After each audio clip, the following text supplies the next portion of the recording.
Hello and welcome to episode 184 of the Property Podcast. I'm Rob B, of course, with Rob D. And this week, we're looking at how to prepare your property to let. Let's do it.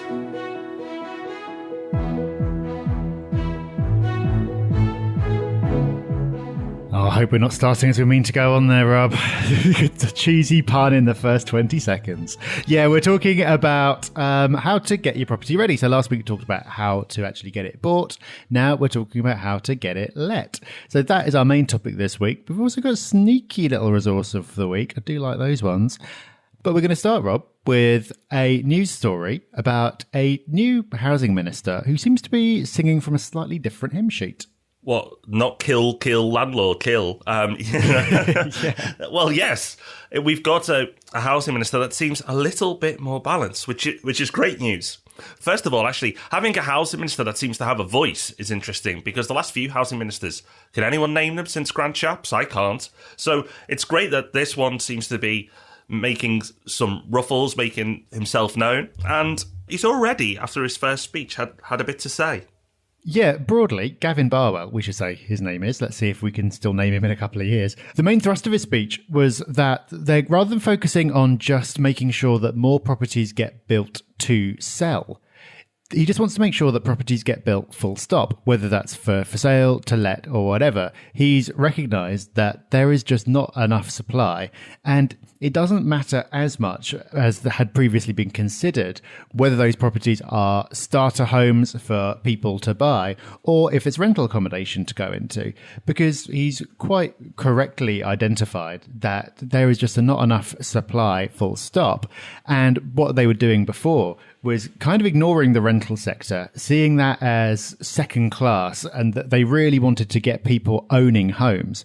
And because of that focus, they were missing some tricks. And so he seems keen to broaden it out a little bit. Now, he hasn't said in exact words, I'm going to change things and put them more favourable for landlords. But from reading between the lines, and we'll link to the show notes so you can see for yourself, he does seem certainly not anti-landlord. And possibly hinting towards that we actually do need a rental sector in this country. We do need people to provide homes. And that in itself is very, very encouraging. Now, does that mean, because this is what probably some people are already jumping ahead to this conclusion, does that mean that the proposed changes to the tax system around landlords will be scrapped? I think that's a step too far to say just yet.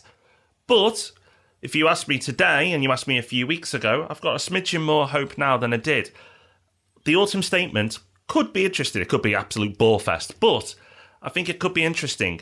I'm really, really interested to see what they do, if they tone it down a little, if they scrap it altogether. It's going to be an interesting autumn statement for landlords, that's for sure.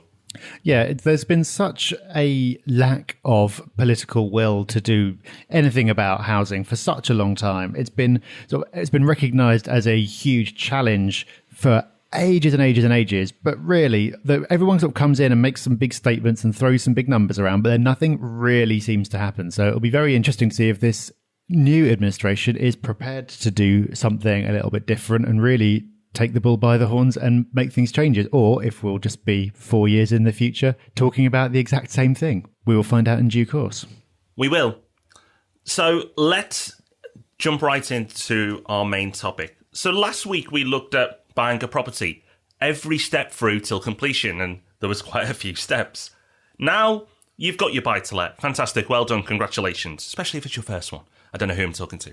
But you've got to do another important step, and that important step is getting let out. That's what buy-to-let's all about. You don't forget the L bit, the let. So what we're going to do this week is look at the steps you need to take to get your property let. So, Rob, what's step one? Step one is to decide who's going to do the bulk of the work. So are you going to use an agent? Are you going to do everything yourself? Or Are you going to have some kind of hybrid? So you could get an agent to fully manage the entire process. So you take the keys, you give the keys to the agent, and you go off and do whatever you want to do. Alternatively, you could do everything yourself. You could market the property, show people around, do all the paperwork, and then manage it. Or you could get an agent to do a let only. So they get the tenants in and sort out all the pre-tenancy paperwork, and then you manage any issues that come up during the tenancy. That choice is something that we've talked about many times before. It's a personal choice. There's not much you can say about it in general terms. But whichever route you go down, whether you decide to use an agent or do everything yourself or something in between, you'll still need to do the rest of the steps that we're talking about in this episode. Because remember, this is about preparing the property to let. You need to follow all these steps, even if you're handing it over to an agent. And then at the end, whether you're going to be giving it to an agent or doing it yourself, we will give you links to a couple of episodes that will talk you through those steps. So over the course of last week, this week, and the episodes that we're going to link to in the show notes, we're going to take you the entire way through the process from locating the property to having the rental income coming in, which is what we all want. So having made the decision about how involved you're going to get, the next stage, even if you're using a managing agent to do everything, is to check out the competition. Now, hopefully, you've done this before you bought the property, so you know that you're buying something that's going to let out at the rent you want. But always worth taking another look to cover things like, for example, if you're going to be doing some kind of refurb, how far should you go with it and what level of quality should you be shooting for? There's no point going for like a fully marble bathroom and £200 taps and things like that if the local market just doesn't demand it. And that's why you need to look at the competition to make sure that you're up there in terms of quality without going overboard. Linked into that is deciding how much to furnish the property.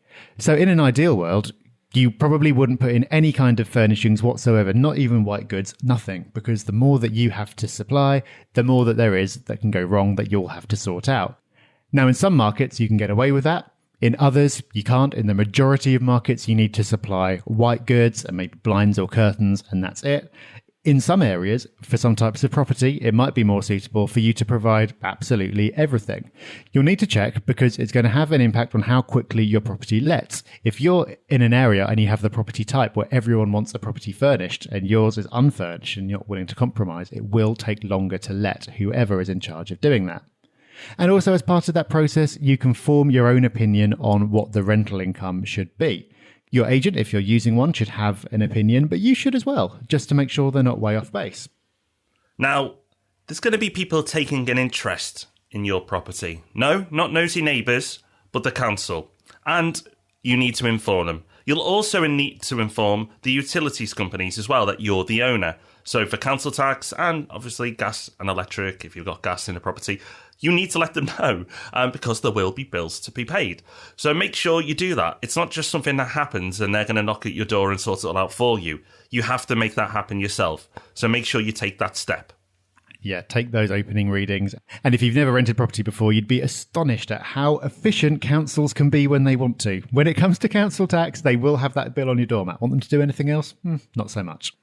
Speaking of which, depending on the type of property and where it is, the local authority might take even more interest in your property. So you need to make sure that you've got in place any licenses that are needed locally before you go ahead and let the property. So if it's a large HMO, you're going to need a license. If it's a smaller HMO, in many areas, there's additional licensing in place.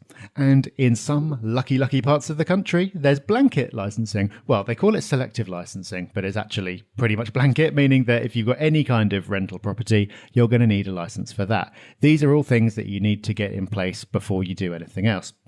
Also, if you've got a property in Wales, you now need a license if you're managing it yourself. But even if you're using an agent, you need to register with them as a landlord, pay them about 30 quid just for the privilege of having to update your details on their website every time something changes.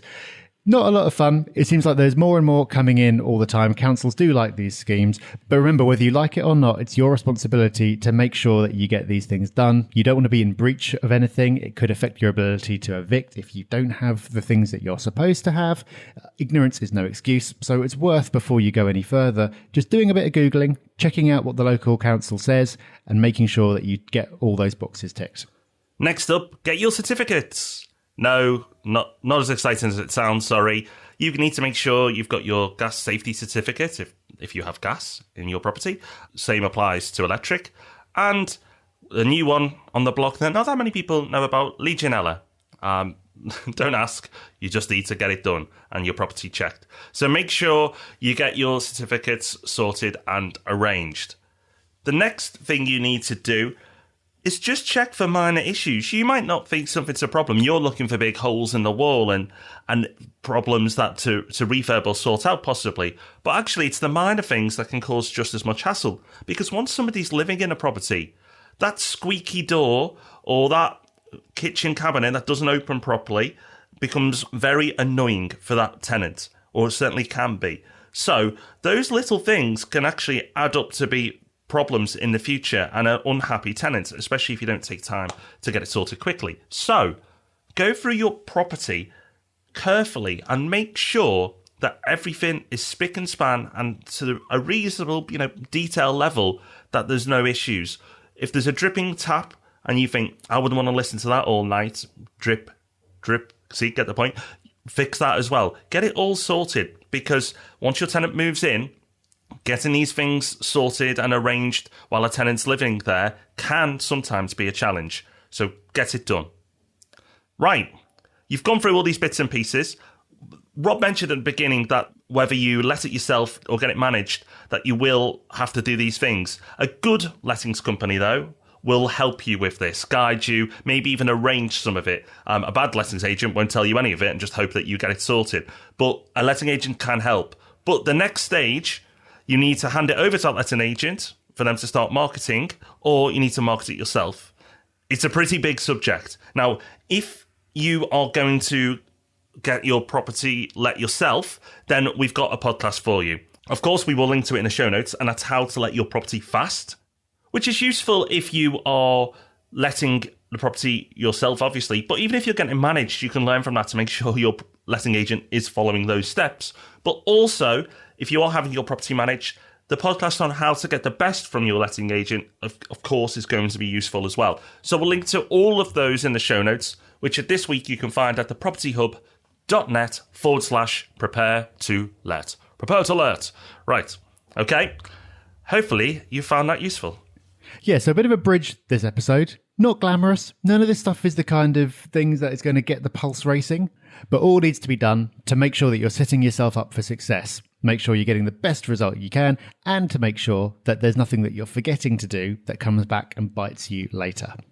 Something else that you definitely want to get done to make sure we don't come back and bite you later is leave us an iTunes review. And that is something which, well, Robert, having given it that intro, I hope someone's done that for us this week. They have. Of course they have. But don't worry, we're not ending here. We've got a resource of the week, and we're going to tell you about next week's topic as well, which certainly will get your pulses racing. But before we do, let's thank this wonderful individual. And this week comes from McVixen. And McVixen says, I've been listening to this podcast for about a year now, and I'm ashamed to say that I'm only just getting round to leaving a review. I can't thank Rob and Rob enough for all the well-considered and entertainingly presented information related to property and so many other things, such as books and other podcasts, useful software, and resources. I've listened to all the podcasts several times to provide me with the courage and reassurance I needed to leave a miserable job and embark on a property career. Rob and Rob come across as professional, well-informed and genuine, which has encouraged me to trust the property investment as a viable career. I'm now on to my third buy-to-let, and I doubt I'd be saying that if I hadn't discovered the Property Podcast and the Property Geek Podcast. So thanks again so much, and sorry for the delay. Can't ask for more from a review from that. That is absolutely brilliant. That's made me really happy. Thank you, McVixen. I'm really pleased that the podcast has had such an impact, but well done to you. Because it's easy to listen to a podcast, it's hard to take action. So congratulations. Yeah, well done. Well, that's a great achievement and a great review. And we're so cheered by it, we'll even overlook the year's delay that it took you to do it. But if you haven't left us a review yet, don't wait. Do get over to iTunes and do that, and you'll hear it read out on the show. Now, Rob, it's not like you to have a sneaky resource of the week.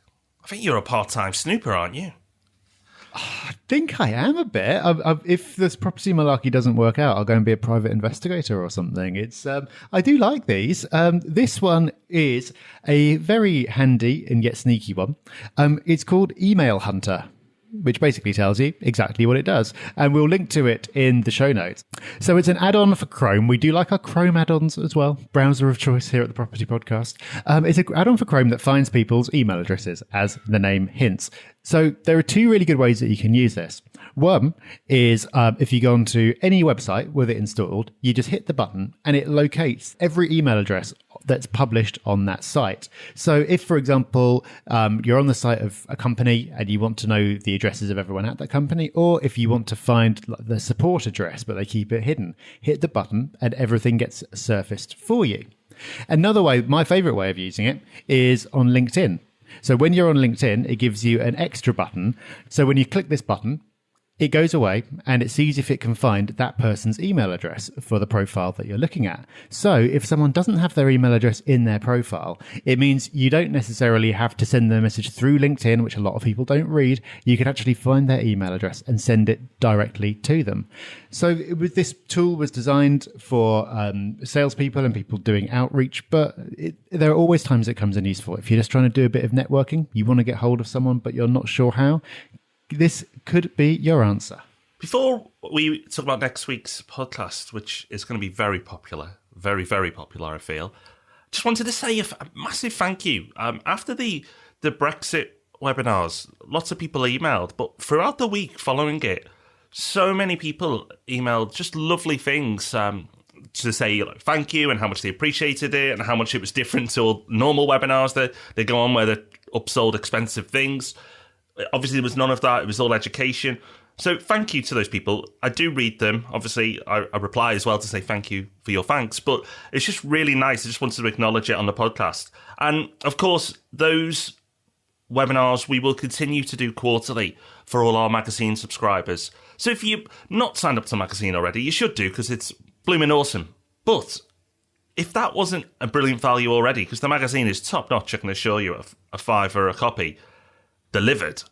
To add in these webinars as well, which seem to be very, very popular, I think is incredible value. So make sure you check out the magazine. Go to thepropertyhub.net/magazine if you haven't already.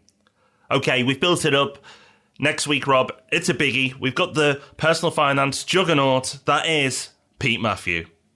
Yes, we have. Now, you can say what you like about us, and plenty of people do, I'm sure, in the privacy of their own home or car, but we know our limitations. When we encounter a topic that's a little bit beyond our expertise, we go out there and we track down an expert who can bring some clarity to the situation. We've done this before with mortgages, and we're doing it next week with personal finance. Really important topic. Making sure that you get your personal finances in order. So if you're preparing to invest, you're giving yourself the best possible start, or even if you're already well into your property investment, there's still going to be lots of things that you can do to make sure that you're not taking any unnecessary risks, you get yourself covered, and that you're making the best advantage of the situation. So we've got Pete coming in to do that, and that is going to be an absolute pen and paper by your side episode. There's going to be loads of stuff to get into there. Okay, so until then, don't worry, we've got a juicy podcast, the Ask Rob and Rob podcast, back on Tuesday. And of course, as we just said, we'll be back with Pete Matthew next Thursday. Bye-bye. Bye-bye. Thanks for listening to The Property Podcast. For show notes, all our past episodes, and to leave a review, go to thepropertyhub.net/podcast.